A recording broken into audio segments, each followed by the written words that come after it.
మా టీవీ ప్రేక్షకులందరికీ నా హృదయపూర్వక నమస్కారములు. మీ ఆరోగ్యం మీ చేతుల్లోనే కార్యక్రమానికి మీ అందరికీ స్వాగతం. ఈ కార్యక్రమంలో అధిక బరువు వల్ల అనర్థాలు మనం ఈరోజు తెలుసుకోబోతున్నాం. మనందరికీ నరాలు ఎముకలు కనపడుతూ సన్నగా బక్కగా ఉండటం ఇష్టం ఉండదు. అలా ఉంటే ఎప్పుడు కొంచెం వెయిట్ పెరుగుతామా, ఎప్పుడు కొంచెం కండ పడుతుందా, బొగ్గలు వస్తాయా అనుకుంటాం. అలా కొద్దిగా వచ్చేసరికి చాలా బాగున్నాం అని అందరం అనుకుంటాం. కానీ అట్లా పెరగటం స్టార్ట్ అయిన తర్వాత కొద్ది కొద్దిగా పెరిగి చివరికి 5-10 సంవత్సరాల్లో ఇక మొయ్యలేనంత పెరిగి రకరకాల సమస్యలు రోజు రోజుకి కొత్తవి పుడుతూ పెరుగుతూ పెద్ద సమస్యగా శరీరం మారిపోతుంది. మనం అధిక బరువుతో ఉండి ఏ సమస్యలు వచ్చి సమస్యల పరిష్కారానికి డాక్టర్ దగ్గరికి వెళ్ళినా ముందు మీరు బరువు తగ్గితే గాని ఈ సమస్యలు తగ్గవు. అందుకని అర్జెంటుగా బరువు తగ్గే పని చేసి మా దగ్గరకు రండి, మేము అప్పుడు మీకు వైద్యం చేస్తామంటూ ఉంటారు. అధిక బరువు రావటమే ఒక పెద్ద సమస్య. అది వచ్చింది అంటే ఇతర సమస్యలు ఆటోమేటిక్ గా దానికి పిల్లల్లాగా ఒక్కొక్కటి పుడుతూ ఉంటాయి అన్నమాట. కొంతమంది అధిక బరువు ఉన్నప్పటికీ నాకేం ఇబ్బందులు లేవు కదండి అని ఇంకా బరువు తగ్గించుకునే ప్లాన్ స్టార్ట్ చేయరు.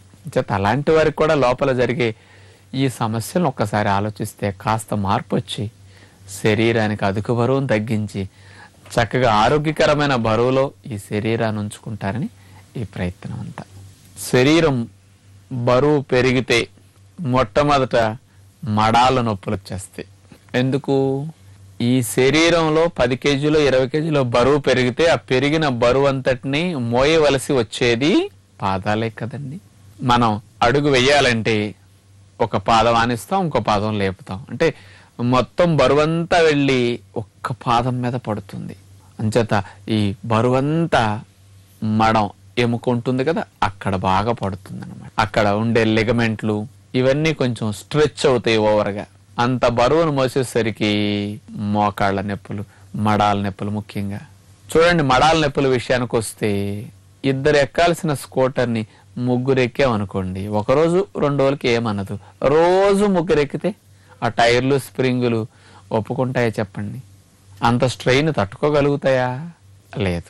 మరి అక్కడ వెయ్యము, కానీ ఇక్కడ వేసి నడువు అంటే ఎట్లా నడుస్తుంది చెప్పండి? అంచేత బాగా బరువు ఎక్కువ ఉన్న వారికి పాదం అడుగున ఇట్లా ఆర్చ్లాగా గుంటలాగా ఉంటుంది కదా, పాదం మొత్తం నేల కాందు. కానీ వెయిట్ పెరిగే కొద్దీ ఇక పాదం సాఫ్ అయిపోతుంది, మొత్తం నేల ఖర్చుకు పెట్టేట ఆనుకుపోతుంది అనమాట. మరి మడాల నొప్పులు వస్తే ఇక నడవటానికి ఉండదు, తిరగటానికి ఉండదు. అడుగు తీసి అడుగు వేయాలంటే, లేచిన వెంటనే నడవాలంటే, బయట తిరగాలంటే, లేకపోతే మధ్యాహ్నం గడిచినా సాయంకాలం గడిచినా ఇంకా బాధలు పెరిగిపోతూ ఉంటాయి. చూడండి, ఏం చేయటానికి ఇక శరీరం సహకరించిన విధంగా అక్కడ డ్యామేజ్ జరిగిపోతూ ఉంటుంది. ఇక ఆ ప్రెషర్కి బోన్ కూడా వెనక వైపు గ్రోత్ వచ్చేస్తుంది వెయిట్ పెరిగిన తర్వాత. కానీ ఇట్లాంటి సమస్యలు వస్తుంటాయి. నెక్స్ట్ మోకాళ్ళ నొప్పుల విషయానికి వస్తే, మోకాళ్ళ నొప్పులు వచ్చే వారిలో సగం మంది అధిక బరువు వల్ల మోకాళ్ళ నొప్పులు తెచ్చుకున్నట్లు అవుతున్నది. ఇతరులకి రకరకాలుగా ఏదో కాస్త ఇన్ఫెక్షన్ వల్ల, ఇక కొన్ని రకాలుగా ఏదో లోపల జిగురు తగ్గటం వల్ల, కార్టిలేజ్ డ్యామేజ్ అవటం వల్ల రావచ్చు.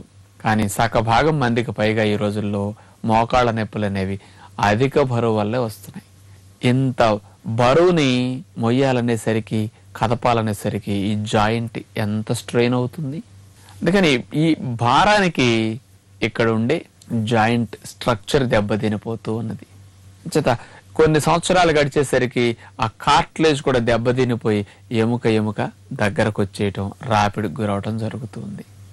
మోకాళ్ళ నొప్పులు అనేవి అధిక బరువు వల్ల గనక వస్తే, అధిక బరువును తగ్గించుకోకుండా మోకాళ్ళ నొప్పులకి ఆపరేషన్కి వెళ్ళినా ఇక వైద్యులు ఆపరేషన్ వద్దండి, మీరు తగ్గించుకుని రండి, అప్పుడు మీకు ఆపరేషన్ చేస్తే కాస్త కొంతకాలం అన్నా ఉంటాయని చెప్తారు. బాగా ఒబిసిటీ ఎక్కువ ఉన్నప్పుడు ఆపరేషన్ చేస్తే మీకేమీ లాభం ఉండదు, అవి కూడా డ్యామేజ్ అయిపోతాయి, పెయిన్ రిలీఫ్ ఏముండదు అనమాట. అందుకని చాలా రిస్క్ ఎక్కువ ఉంటుంది, మందులు వాడినా ఉపశమనం ఉండదు. అందుకని ఇక డాక్టర్లు మీరు వ్యాయామం అస్సలు చేయొద్దు, ఇక మీరు నడవటానికి వీల్లేదు, మెట్లు ఎక్కడానికి వీల్లేదు, కదలకుండా కూర్చోండి అంటారు. మోకాళ్ళ నొప్పుల వల్ల అలా కూర్చొని తింటుంటే ఇంకా బరువు పెరుగుతుంది. అసలు బరువు పెరగటం వల్లే మోకాళ్ళ నొప్పులు వచ్చినాయి. ఈ నొప్పులు ఇంకా పెరగటం అనేది వ్యాయామాలు చేస్తే నడిస్తే జరుగుతాయి. దానికోసం కూర్చుంటే ఈ బరువు రెట్టింపు అయిపోతూ ఉంటుంది. చూడండి, కుడితి గాబులో పడ్డ ఎలికిలాగా చేయటానికి లేదు వ్యాయామాలు. తిని కూర్చుంటే వెయిట్ పెరిగిపోతున్నాం. వెయిట్ పెరిగిపోతే మోకాళ్ళ నొప్పులు భారం. అందుకని మోకాళ్ళ నొప్పులు బాగా చిన్న ఏజ్లో నీ మధ్య వచ్చేస్తున్నాయంటే చిన్న వయసులోనే బరువు పెరిగిపోతున్నారు కాబట్టి. అందుకని ఇట్లాంటి సమస్య దేని నుంచి బయటపడాలంటే అధిక బరువు ఉండకూడదు. ఇక పెద్ద సమస్య తీసుకుంటే గుండెకు వచ్చే సమస్య. మన శరీరములో గుండె రక్తాన్ని పంపు చేస్తూ ఉంటుంది కదా. ఒక్క రోజులో 10,000 లీటర్ల పైన రక్తాన్ని పంపు చేస్తుంది. అక్కడి నుంచి 13,000-14,000 లీటర్ల దాకా రక్తాన్ని పంపు చేసే కెపాసిటీ కలిగి ఉంది. యావరేజ్ ఇట్లా చేస్తుంటుంది. మరి 10,000 లీటర్ల రక్తాన్ని ఒక్క రోజులో గుండె పంపు చేస్తూ 24 గంటలు ఆగకుండా బీటింగ్ చేస్తూ ఉంటుంది కదా. తనకు రెస్ట్ ఎప్పుడు తీసుకుంటుందో తెలుసా? మరి 60 సెకండ్స్లో 72 సార్లు గుండె కొడుతూ ఉన్నది కదా. మరి ఒక్కసారి కొట్టుకోవడానికి ఎంత టైం? 60 సెకండ్స్లో 72 సార్లు అంటే ఒకసారి కొట్టుకోవడానికి సెకండ్ కంటే తక్కువ టైం అని తెలుస్తున్నది ఈ లెక్కని. మరి 0.8 సెకండ్స్ ఒకసారి గుండె స్పందించటానికి ఉన్న వ్యవధి. ఈ 0.8 సెకండ్స్లో కూడా గుండె 0.4 సెకండ్స్లోనే లబ్ డబ్ అనేస్తుంది, పంపింగ్ అయిపోతుంది. మరి 0.4 సెకండ్స్ అయిపోగా మరి 0.4 సెకండ్స్ మిగిలింది కదా. ఆ టైంలో గుండె రెస్ట్ తీసుకుంటుంది. ఆ 0.4 సెకండ్స్ రెస్ట్ తీసుకుంటే చాలు గుండెకు. పుట్టినప్పటి నుంచి మనం చనిపోయేదాకా తల్లి గర్భంలో ఉండగానే స్టార్ట్ చేసింది కొట్టడం, జీవితకాలం ఆగకుండా కొట్టేస్తుంది. ఆయుర్దాయం 100 ఏళ్ళు అయితే 100 ఏళ్ళు చక్కగా కొట్టేస్తుంది. ఆ కాస్త రెస్ట్ 0.4 సెకండ్స్ చాలట. ఆ 0.4 సెకండ్స్ కూడా రెస్ట్ తీసుకోకుండా గుండె కొట్టాలంటే దాని ఆయుర్దాయం తగ్గిపోతుంది. కొన్ని అవయవాలు పూర్తిగా ఆగి 10 గంటలు 12 గంటలు రెస్ట్ తీసుకుంటేనే మళ్ళీ తిరిగి పని చేయగలుగుతాయి. కొన్ని అవయవాలు ఆగకుండా పనిచేస్తూనే రెస్ట్ తీసుకుంటాయి. అలాంటి కోవకు చెందిన గుండె, ఊపిరితిత్తులు ఇట్లాంటివి. మరి ఆ 0.4 సెకండ్స్ రెస్ట్ అనేది మీరు అధిక బరువు పెరిగారా ఎగిరిపోతుంది పాపం. ఎందుకో తెలుసా? మీరు వెయిట్ పెరిగే కొద్దీ గుండె 72 సార్లు నిమిషానికి కొట్టుకుంటుందా మీకు? కాదు కదా. 100 సార్లు, 120 సార్లు, 150 సార్లు కొడతా ఉంటుంది. ఎందుకు? మీ ఏరియా పెరిగింది. ఏరియా పెరిగేసరికి అంత ఏరియాకి రక్త ప్రసరణ పంపు చేయాలంటే మరి గుండెకే కదా భారం. అంచేత తాను రెస్ట్ తీసుకునే 0.4 సెకండ్స్ కూడా రెస్ట్ తీసుకోవడం పక్కన పెట్టి ఆ టైంలో కూడా ఇంకో కొట్టేస్తూ ఉంటుంది పాపం. అందుకని 100, 120, 150 సార్లు వెయిట్ ఎక్కువ ఉన్న వాళ్ళందరికీ పల్స్ రేటు పెరిగిపోతూ ఉంటుంది కదా. అందుకని రెస్ట్ ఎగిరిపోతుంది.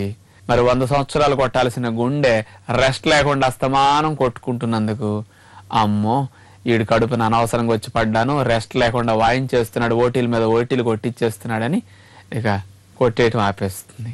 అర్ధంతరంగా వెళ్ళిపోతాం మనం. అందుకని వెయిట్ ఎక్కువ ఉన్న వారికి హార్ట్ తొందరగా డ్యామేజ్ అయిపోతుంది. రెస్ట్ లేనందువల్ల దాని ఎఫిషియన్సీ తగ్గిపోతుంది, దాని పనితనం అంతా వీక్ అయిపోతుంది. అందుకనే మీరు వెయిట్ ఎక్కువ ఉన్నారంటే డాక్టర్ల ముందు గుండె జబ్బులు ఏమాత్రం వచ్చినా వెంటనే వెయిట్ తగ్గకపోతే మీకు చాలా ప్రమాదం అని చెప్పేస్తారు. పల్స్ రేట్ అంతంత ఉండటం మంచిది కాదు కదా. వెయిట్ తగ్గటమే పరిష్కారం అవుతుంది. అప్పుడు 1 కేజీ బరువు మనం పెరిగితే మన శరీరములో 300 కిలోమీటర్ల పొడవు ఉండే రక్తనాళాలు అధికంగా పెరుగుతాయట.